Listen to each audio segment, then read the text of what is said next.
Saludos amigos, con ustedes una nueva entrega de consulta participativa.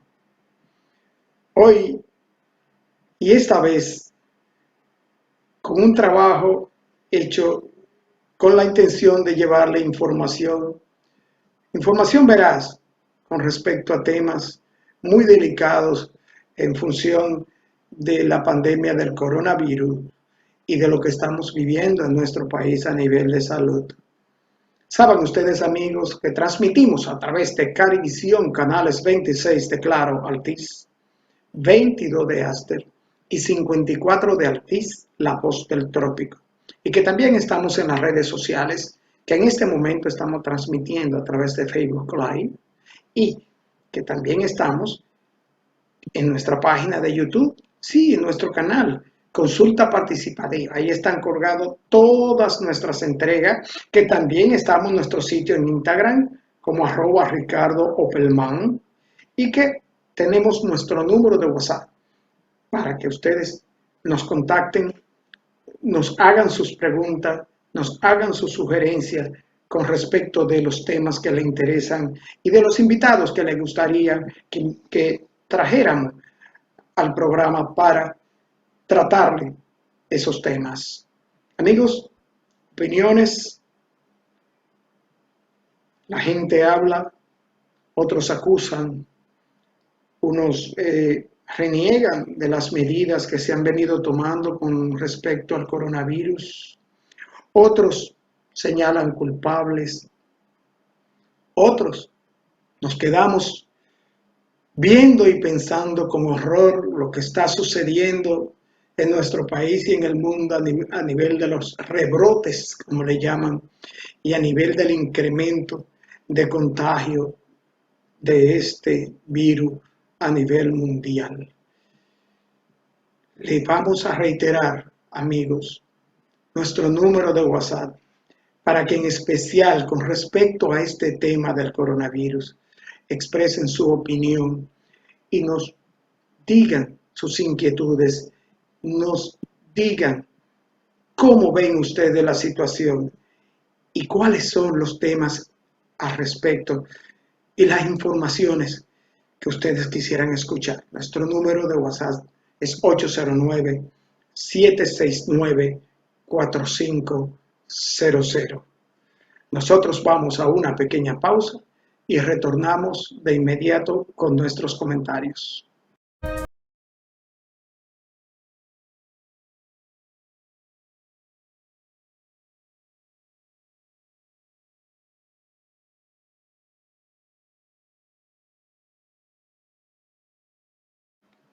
Bien amigos, como decía al inicio de esta entrega de consulta participativa, comentarios, señalamientos, culpabilidades, acusaciones, no hicieron, no hiciste, se hizo, no fue suficiente. Todo esto con respecto del coronavirus. Y hablando el sábado con un grupo de amigos entrañables que nos comunicamos los sábados en un chat para compartir inquietudes sobre lo que está sucediendo en nuestro país y sobre las cosas que tratan los amigos. Les decía a mis amigos que lo que estamos viendo, lo que está sucediendo en el mundo y en nuestro país con respecto de los rebrotes del coronavirus y con nuestro país en función del aumento desmedido de los contagios, es aterrador. El domingo pasado vimos cómo se reportaron 2019 casos nuevos, 20 muertes. Ayer lunes, 1000 y tantos. Hoy por lo mismo. Y todo el mundo lee los titulares de la prensa. El mismo domingo que se reportaban 2000 y tantos casos, la fiesta y la chabacanería y los paseos y el trago, pues no paraban. Y parecía como si estuviera todo el mundo envuelto en un éxtasis de celebración a propósito del Día del Padre. Era el Día del Padre, un día maravilloso, un día grandioso, un día en que todos, incluyéndome porque soy padre y abuelo, estábamos felices. Pero las celebraciones no podían llevarnos a perder de vista y olvidar la realidad de lo que se está viviendo en cuanto al contagio con el coronavirus, en cuanto al aumento desmedido de los contagiados. Seguimos viendo titulares de prensa. Se agota la capacidad, colapsa la capacidad de internamiento y de camas para coronavirus. En Santiago, en el Gran Santo Domingo, en el Distrito Nacional, y nos preguntamos, ¿qué es lo que estamos haciendo de manera individual como ciudadanos para evitar esta apoteosis? Estamos observando las medidas y las directrices de la autoridad competente en cuanto a tener constantemente en áreas públicas, no solo para cumplir con una disposición, sino para protegernos a nosotros mismos y a nuestros semejantes. ¿Estamos cumpliendo con eso? No. Pudimos contactar que una gran cantidad de dominicanos inconscientes andan por la calle con la mascarilla, sí, pero acá abajo, sin protegerse. ¿Estamos conservando el distanciamiento? No. Vemos en los supermercados lo que está sucediendo. ¿Acaso creen en los supermercados y las personas que con 2 pies de distancia es suficiente? ¿Y qué dicen los científicos? ¿Qué dicen los expertos? Lo que están manejando esta pandemia, lo que están manejando, lo que están auxiliando en salud, que son mínimo de 3 metros, 2 metros. Estamos quedándonos en casa. Estamos protegiendo a nuestros ancianos. Los jóvenes están protegiendo a nuestros ancianos. Estamos cuidándonos de no contagiarnos para evitar contagiar a nuestra familia en la casa cuando lleguemos, a nuestros mayores, a nuestros adultos mayores, a nuestros niños, que luego se convierten en portadores sanos posiblemente y pueden contagiar a los adultos mayores. Estamos observando con conciencia moral de que es camino a la muerte que vamos.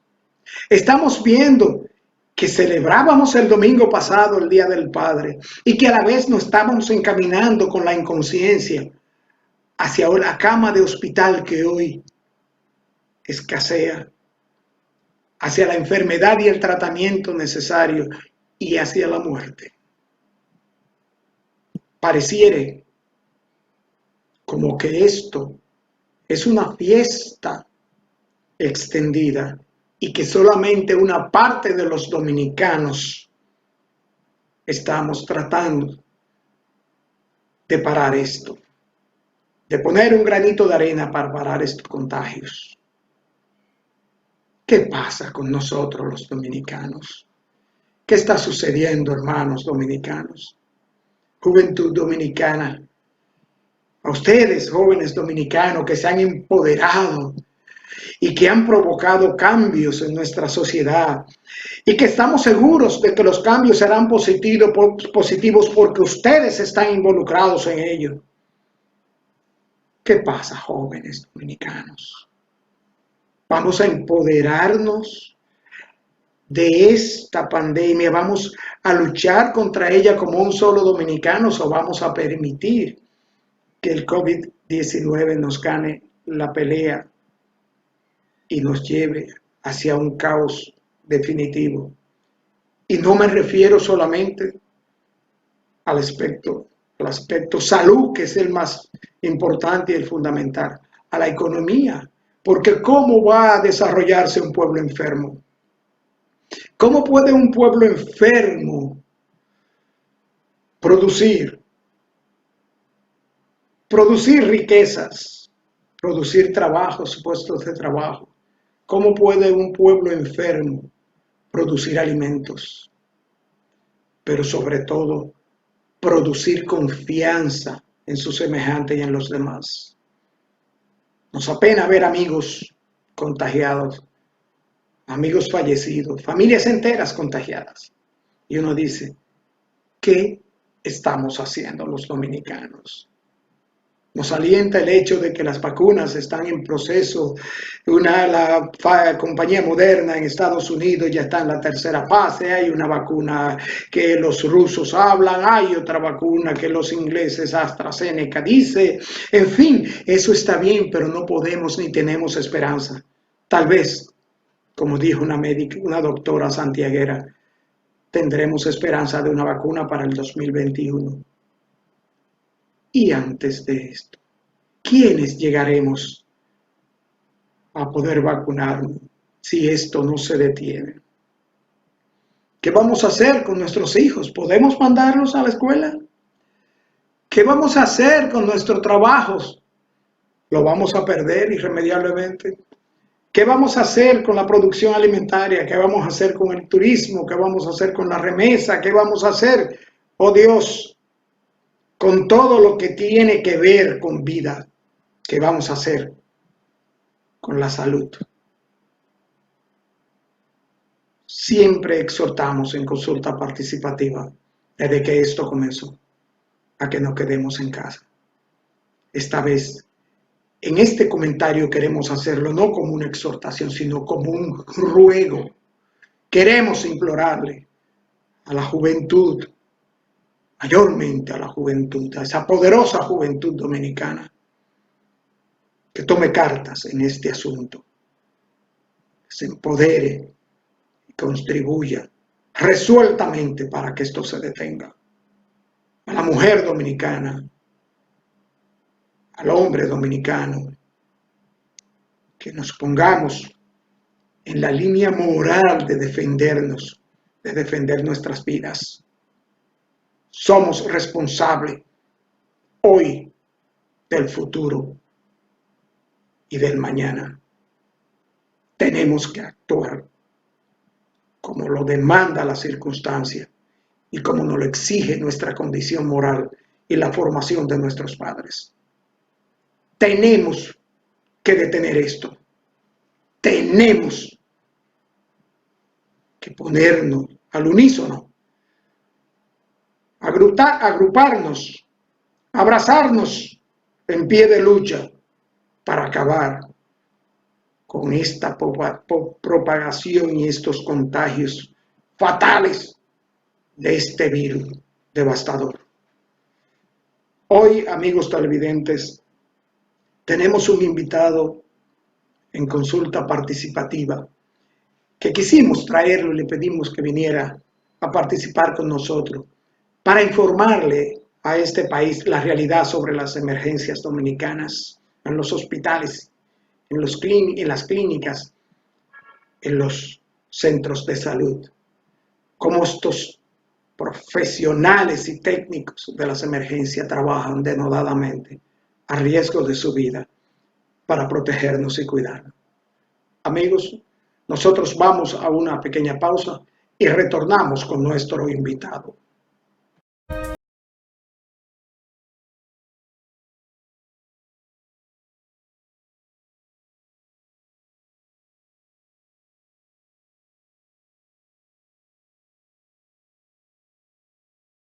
Bien, amigos, como les decía en el comentario, hoy tenemos el grato honor de tener en consulta participativa al doctor Pablo César Smester. El doctor Pablo César Smester es emergenciólogo, cumpliendo con uno de los reclamos de ustedes, amigos televidentes, especialista en el tratamiento del trastorno de sueños. Es especialista en administración de salas de emergencia y en gestión de procesos de emergencia. Y también es el coordinador del Departamento de Emergencia de SEDIMAT. Bienvenido a Consulta Participativa, doctor Spester. Muchas gracias. Honrado de estar aquí con todos ustedes. Gracias, doctor. Doctor, hemos querido que usted esté con nosotros y hemos estado detrás de usted mucho tiempo realmente, Sí. para que usted le diga a la gente de manera llana. Hay mucha confusión con respecto de las emergencias, de los servicios, de la tardanza, de las aprensiones de los familiares, en fin, una serie de cosas que las personas no conocen adentro de lo que es una gestión de urgencia. Doctor, primero dígame, ¿qué es la medicina de urgencia o de emergencia? Bueno, mira, fíjate, la especialidad de medicina de emergencia es aquella que se encarga, ¿ya?, de la optimización, estabilización y tratamiento del paciente agudamente enfermo que llega a la sala de emergencia en busca de servicios sanitarios. Y nosotros lo hacemos de una manera finita. ¿Por qué te digo finita? Porque la emergencia, el emergencio necesita trabajar indiferenciado, dinámico, llegar a un posible diagnóstico y derivar ese paciente. ¿A dónde derivamos a ese paciente? Pues a varios sitios, ya sea internamiento, ya sea una consulta externa, o instauramos un tratamiento para que de manera ambulatoria lo pueda hacer. O sea que nuestra función es limitada dentro de lo que hacemos el accionar con ese paciente. O sea, la medicina de urgencia o de emergencia es una medicina que es de vida o muerte. Pero todos los hospitales disponen de un área de urgencia, todos los establecimientos médicos que ofrecen internamiento disponen de un área de emergencia, de urgencia. Es obligatorio, es de ley. Sí, la sala de ley está en los centros de atención de salud de segundo y tercero. Ya en los centros de atención primaria, pues como lo dicta la gracia de la salud y de la condición de salud del paciente que va a visitar los centros de atención primaria, no necesitamos una sala de emergencia. Y ahí hay que hacer una diferenciación, porque sí podemos tener una sala de urgencia. Entonces, la diferencia entre emergencia y urgencia es fundamental que todo el mundo la entienda para poder dar una atención adecuada cuando ese paciente va a acceder a los centros de salud, para que vaya al lugar adecuado. Una urgencia es toda aquella patología, toda aquella dolencia que no pone en riesgo la vida del paciente. Usted puede tratarla a nivel de atención primaria y centros de urgencia. Pero ya una emergencia se constituye en todas aquellas patologías, todas aquellas dolencias que ponen en riesgo la vida del paciente de una manera inmediata o mediata. Y ahí debe acudir a una sala de emergencia, la cual idóneamente debe de estar equipada con médicos emergenciólogos que puedan discernir y trabajar el paciente de una forma integral, y tener una visión completa de lo que está ocurriendo con ese paciente y poder dar la mejor atención posible a lo que le toca. Sí, doctor, es bueno la explicación, porque la gente cree que urgencia es porque se dice en España o porque se dice en otro país. Y usted ha dejado bien claro que la emergencia y la urgencia son dos cosas más o menos diferentes. Ahora bien, doctor, hace muchos años atrás, usted era muy joven todavía, pero ya yo estaba un poco adulto. El emergenciólogo, el médico de emergencia, se veía como algo que era que el médico iba a pasar un centro a aprender a una emergencia, pero hoy vemos que el emergenciólogo es una especialidad y una especialidad muy importante. O sea, ahora hay que ser médico primariamente, no pasar, no residente, no sé, explíquenos, hay que llegar a la emergencia como un médico emergenciólogo para tratar ciertas urgencias o todas las emergencias. Mira, eso es lo, ya la emergencia está en nuestro país, tiene ya más de nuestro país y es una especialidad. Igual que cualquier otra, medicina interna, igual que cualquier otra. Nosotros duramos 4 años de entrenamiento en aquellos hospitales con aval universitario que dan la medicina de emergencia como especialidad. Ahora bien, eso que tú mencionas de hace tiempo se daba y todavía se da. nosotros los médicos de emergencia, siendo una especialidad joven, hemos pasado muchas penurias dando a conocer lo que es nuestra especialidad y trabajando para poder lograr el posicionamiento tanto en el mercado como en el sector salud de lo que es. Y da pena ver que tienen que venir situaciones como esta para que el público, el sistema de salud y todo el mundo se dé cuenta del valor que tiene un emergenciólogo. Aún sí, y esto al margen, porque ya es más administrativo. Bien, ahora bien, ¿quién liderea estos equipos? Porque, doctor, una emergencia, para poner un ejemplo, como la emergencia del Hospital de la Plaza de la Salud, la emergencia de Sedimar, es una emergencia. Antes de una emergencia habían 2 camas, era un cuartito más pequeño que todo el resto de las áreas del hospital y habían 2 camillas y entonces llegaba alguien con una emergencia y se atendía, pero ahora las emergencias, un ejemplo que usted coordina, la de Sedima, es una emergencia inmensa con no sé tantas camas, con tantos cubículos y con un personal amplio con diferentes especialidades de las ramas de la medicina y también con muchas profesionales de la enfermería. ¿Quién coordina estos equipos? ¿Quién no lo coordina? ¿Quién lo lidera en el día a día, en el momento de la acción, del desarrollo de la actividad de la emergencia? Mira, la sincrasia y la razón de precisamente poder integrar lo que y liderar todo el equipo, no solamente de enfermeros, terapistas respiratorios, sino otros especialistas que se suman al tratamiento integral de ese paciente. El médico emergenciólogo es el capacitado y el llamado a liderar ese equipo.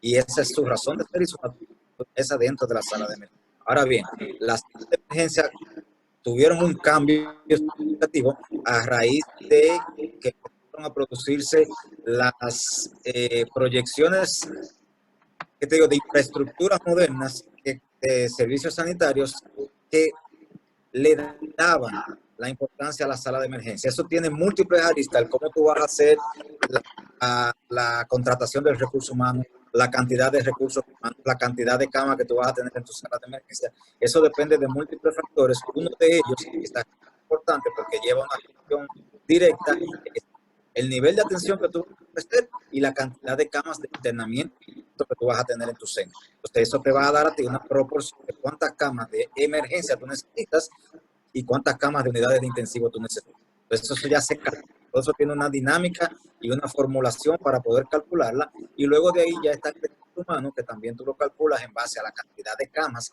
que tú tienes hábiles en la sala de emergencia y la proyección que tú tienes de pacientes que vas a ver en los próximos años, y haces un reclutamiento de ese personal de todas las índoles, emergenciólogos, enfermeras, terapistas respiratorios, auxiliar de enfermería, todo ese personal para poder hacer una correcta contratación de ese recurso.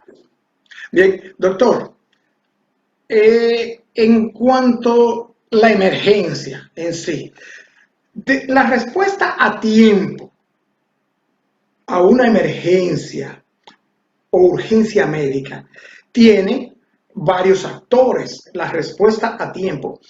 ¿De qué depende que esta emergencia, esta urgencia sea atendida a tiempo? ¿De cuáles factores? Mira, son múltiples. Nosotros ya somos solamente un eslabón en esta cadena de atención.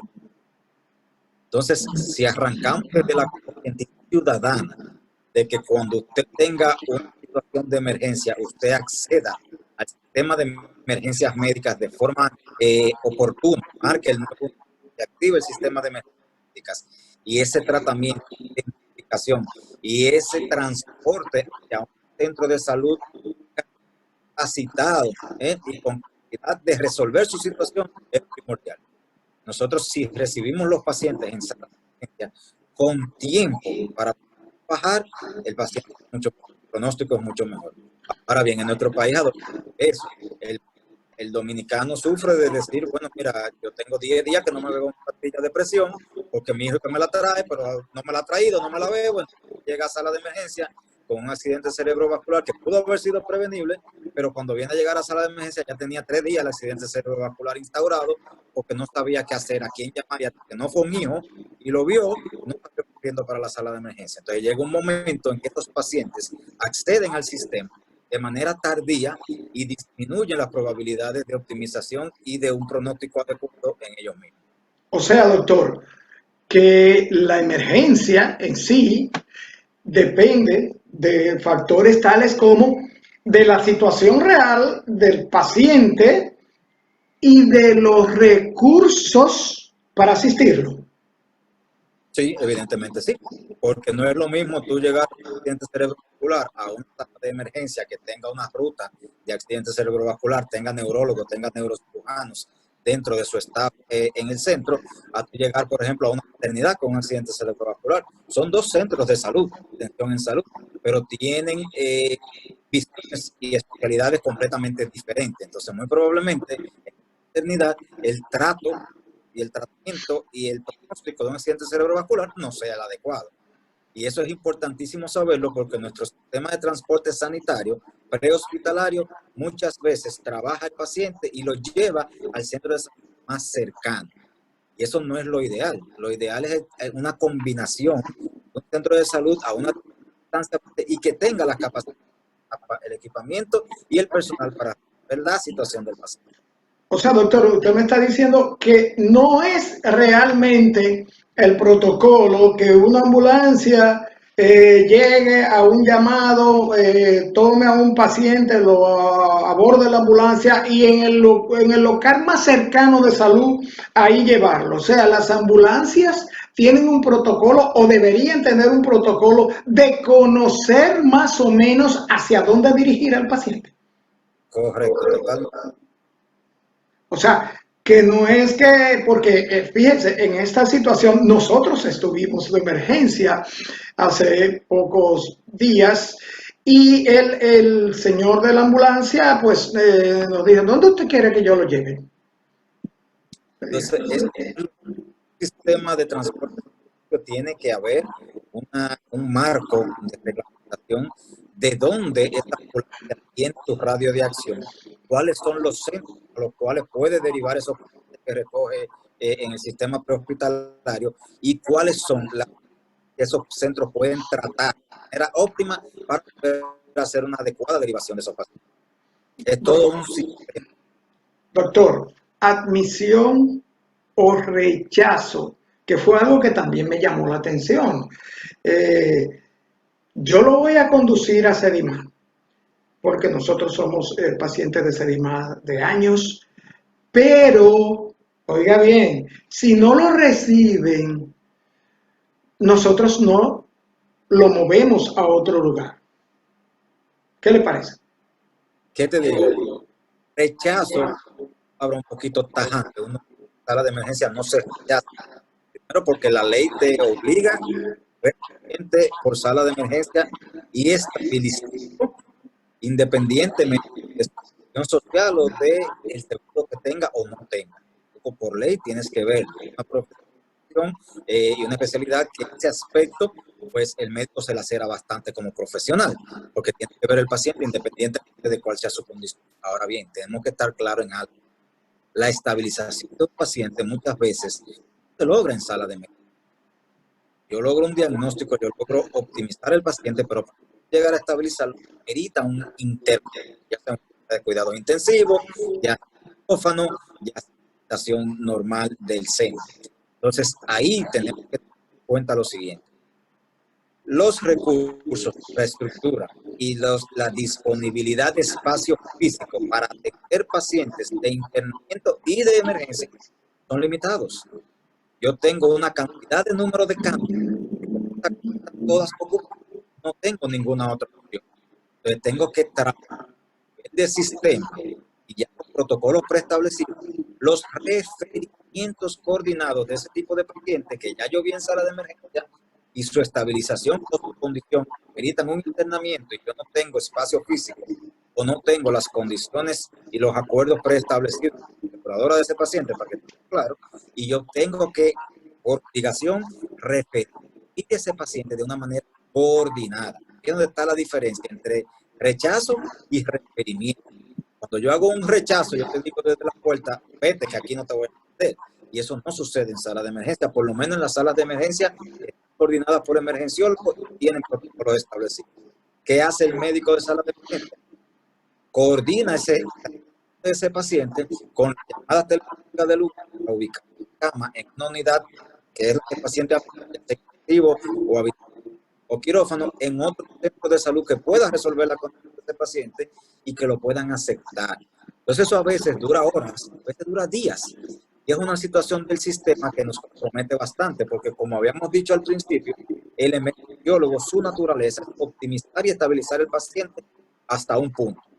Una vez pasa ese punto y el paciente lo tenemos todavía en sala de emergencia un día, 2 días, 3 días, como sucede en muchos centros, el expertise, la capacitación, el conocimiento del médico de emergencia ya ha sido sobre.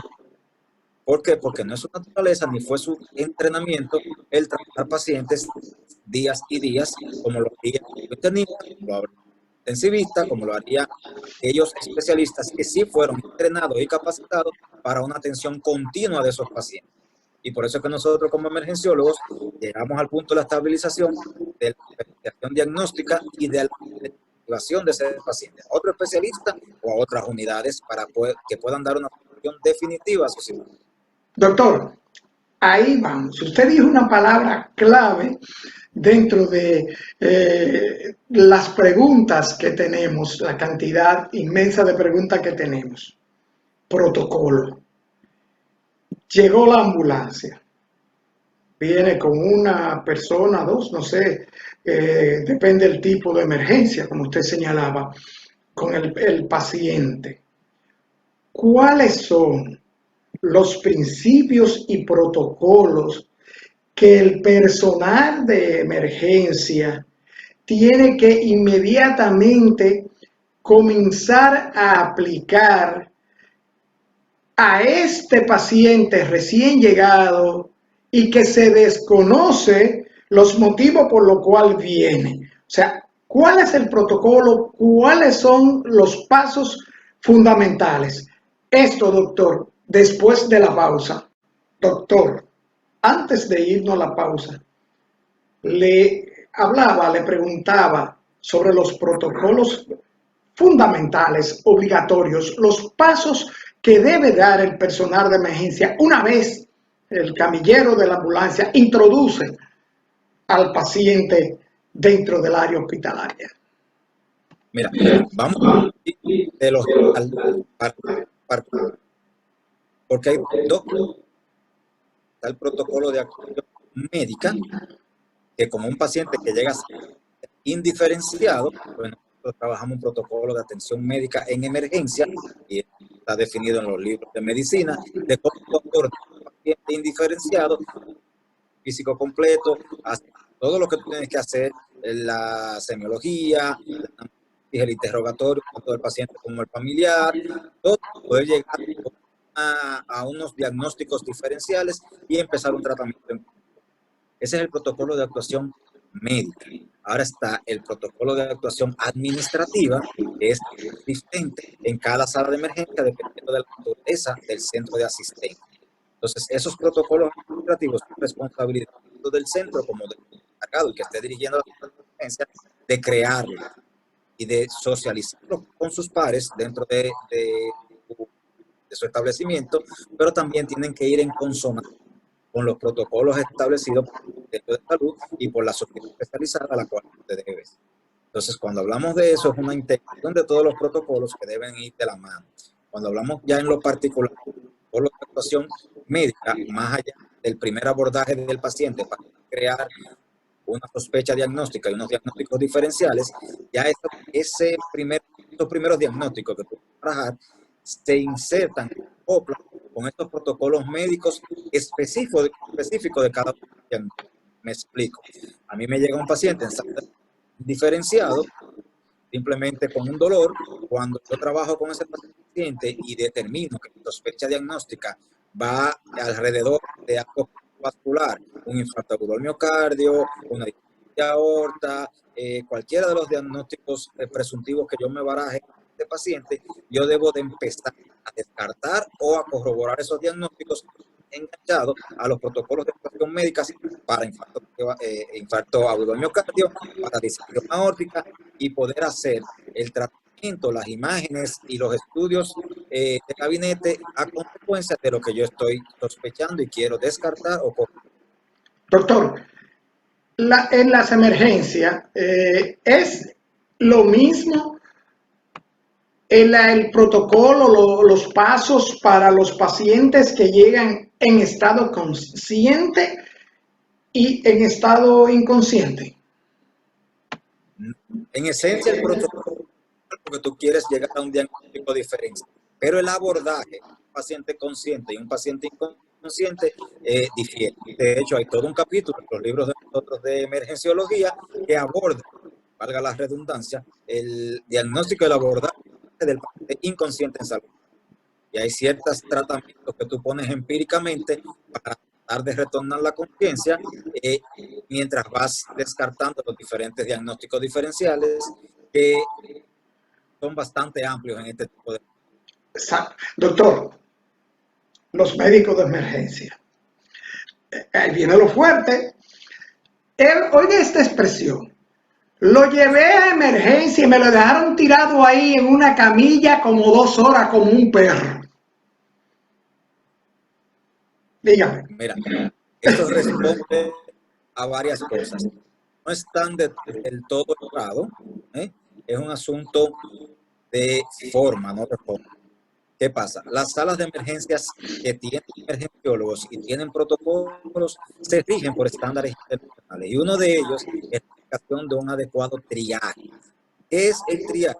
Es un paso previo a la entrada a la sala de emergencia donde se clasifica a ese paciente acorde a su prioridad de atención, y el tiempo en el que puede ser visto por un personal de enfermería o por un personal médico. Me abundo un poquito.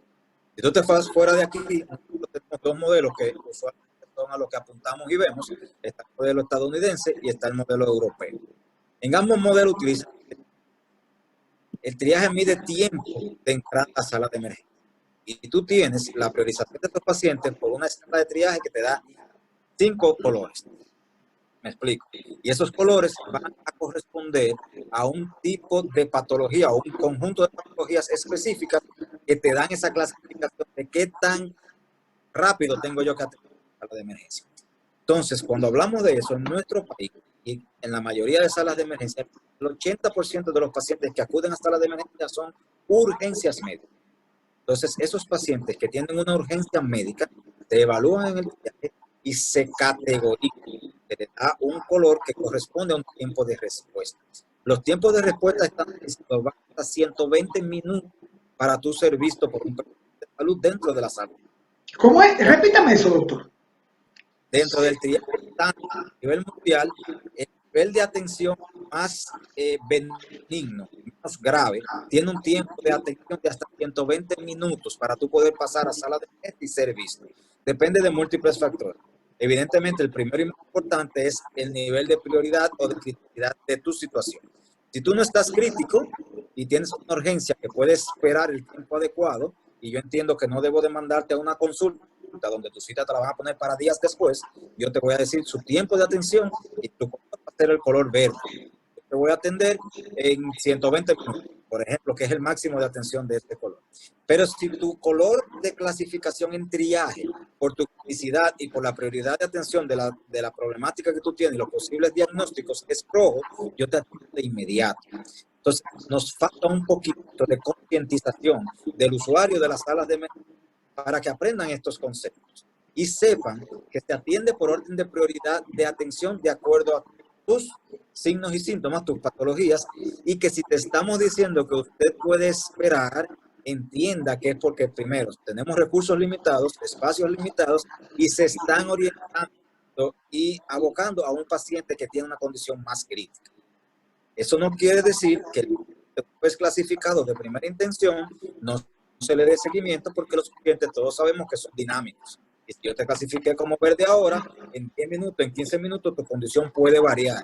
Y por eso es que el paciente que está en triaje y está en sala de espera esperando ser atendido, se evalúa y se monitoriza con constantemente por si en algún momento su condición o su primera evaluación varía, poder subirlo en esa escala de triaje y ver la necesidad de pasarlo de inmediato. Doctor. Entonces, como recomendación a la población en general, es bueno que entiendan que en salas de emergencia, conceptos y protocolos de triaje, el que usted le diga que debe de esperar no es tan malo. Significa que no hay que caerle ni abocar todos los recursos hacia usted porque está en una condición crítica que pone en riesgo su vida de manera inmediata.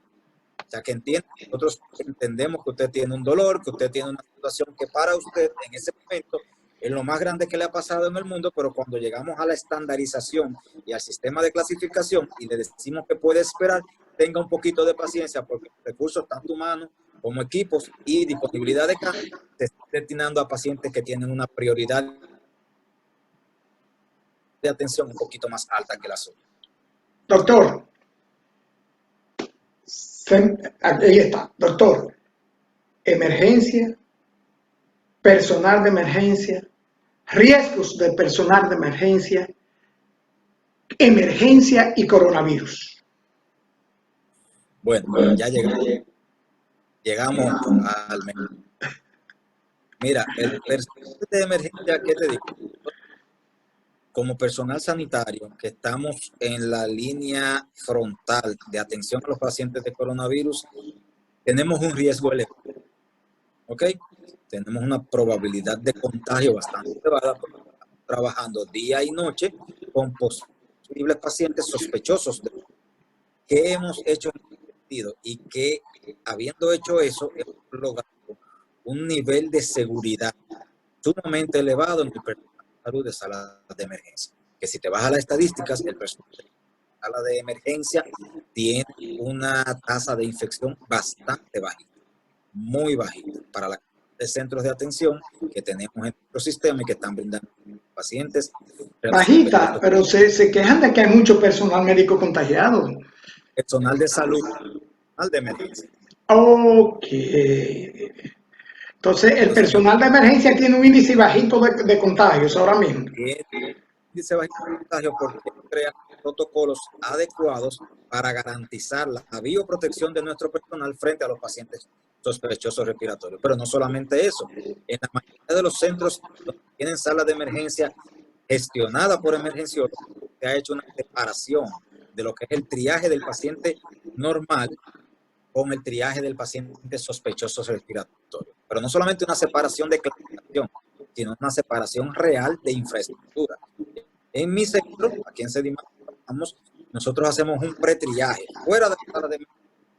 Diagnosticamos si hay cierta sospecha de un evento respiratorio y ese paciente pasa por una ruta completamente alterna a la ruta normal del paciente, incluyendo la parte de infraestructura. El paciente queda totalmente aislado del resto de la sala de emergencia, evidentemente del resto de los pacientes y del resto del personal. Perdóname una interrupcióncita ahí, doctor. O sea, que no todo paciente que llega al área de emergencia, como hay muchas personas que han manifestado quejas, hay que inmediatamente indicarle una prueba de coronavirus. No a todo el que llega, evidentemente, ya más allá con la última parte, que es la derivación del paciente, pues si hay algún tipo de sospecha por signos y síntomas inespecíficos del paciente, este paciente se va a internar, pues sí, con medida estándar de protección, tanto para el paciente como para el personal de salud, se indican pruebas de coronavirus para poder ingresar a ese paciente dentro en una sala de atención a pacientes de coronavirus, más la patología del paciente al centro, o se puede ingresar a este paciente en una sala de atención normal por la patología que el paciente tiene. Eso ya es en el momento de internamiento. Pero un paciente que llega con un probable infarto agudo al miocardio, la atención de sala de emergencia no incluye una prueba de coronavirus. Sí incluye la garantía de que todo el personal que va a trabajar con ese paciente tenga sus medidas de bioprotección y el paciente también. Para si hay algún tipo de sospecha o un paciente asintomático, ese porcentaje, ese nivel de contagio se disminuye.